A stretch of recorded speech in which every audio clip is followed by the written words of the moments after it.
So I'm Roger Mark de Souza. I work at Population Action International, and Ben opened a session for us by talking about sort of high-level discussion, and I want to take that discussion down a little bit and actually start by telling you the story of this woman that you see on this slide. This is a woman called Berhane Ferkade.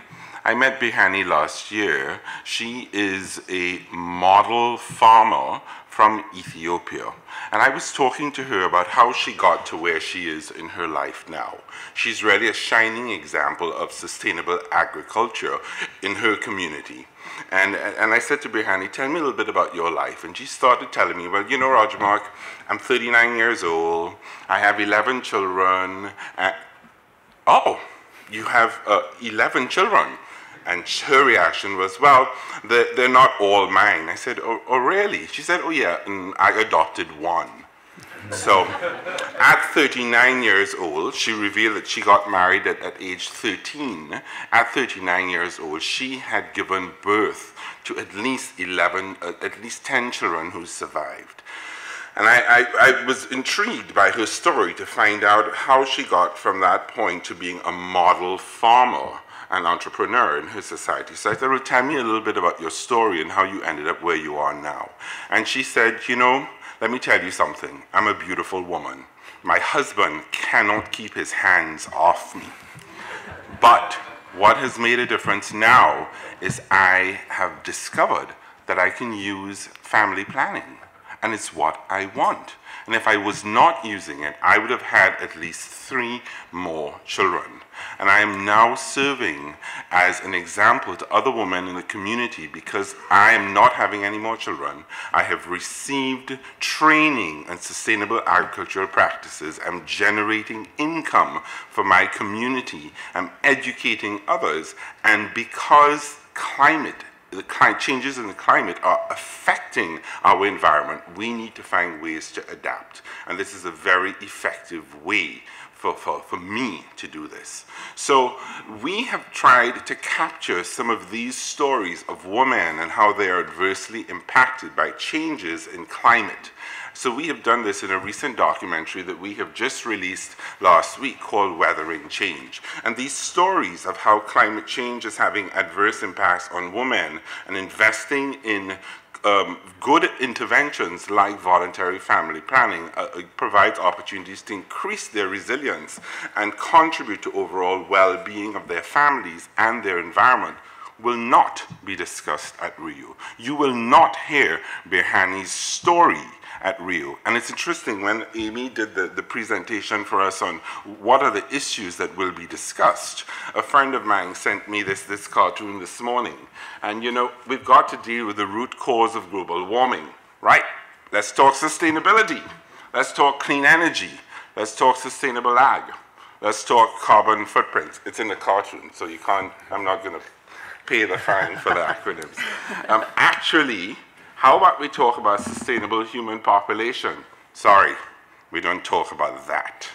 So this is part of the discussion that we will not hear at Rio, yet we know on the ground in communities there's a direct link, and investing in these type of interventions can make a difference. Globally, there are 215 million women across the world who say they would like to have access to reproductive health services and use family planning, and they're currently not using these methods. So there's a huge opportunity to not just look at this at the level of individual stories, but to scale it up and have a larger impact. So when I talk about these type of stories with my wife or my kids or my friends, they say, well, Roger Mark, I know you've told me that towards the end of this month, the world population is going to hit 7 billion. What does that mean for me? How do I fit in? And I wanted to share with you that we have developed an app on our website that allows you to position yourself vis-a-vis the 7 billion population landmark. You want to know where you are. You are 1 in 7 billion. Where do you fit in? So go to our website, put in your birth date, and find out what's your number. So you have a sense of these connections. You know what your number is. What does this mean for how we take this up back up to the level of engagement and discussions at opportunities like Rio. And what we've done is done an analysis of looking at how population dynamics interact with overall development and climate change. The areas that you see on this global map in yellow highlight areas of the globe where there's high population growth and declining agricultural production.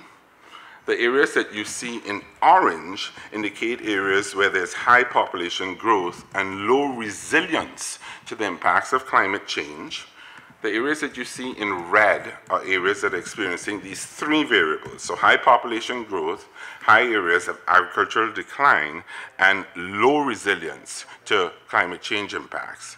We've overlaid this, and we're not indicating that there's a direct link, but presenting an opportunity to have a sense of these areas where you see a dot, where you see that there are women with a high unmet need for family planning. These are women who say they would like to be using contraception, but are not currently using it. So you look at these hotspot areas, and there's a high desire on the part of couples to use contraception. This is what they want. So there's a huge opportunity to make a difference here.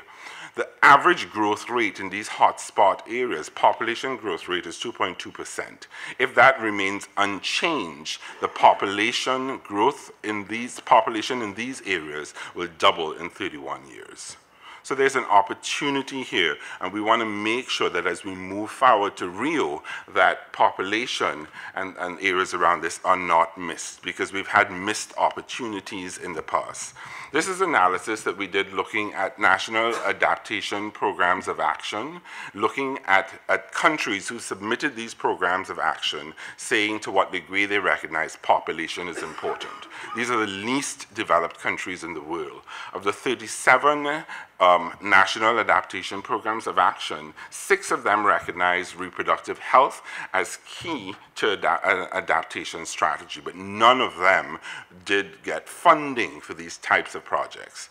It's not a criticism of this process, it's just a recognition that there's a missed opportunity. And once again, we want to make sure that population is on the agenda at Rio, that we don't have a missed opportunity. So I take you back to Berhane's story, and just to recognize that population does matter for sustainable development, that family planning is easy to implement, it produces results in a short period of time, it is really what women want, despite what Mel Gibson said in the film, it really is what women want, family planning.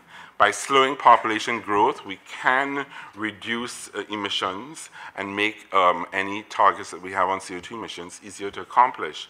And really, it is a very strong adaptation strategy to increase the resilience of families and improve their well-being. So that's my plug for us to pay a little bit more attention to population. Thank you.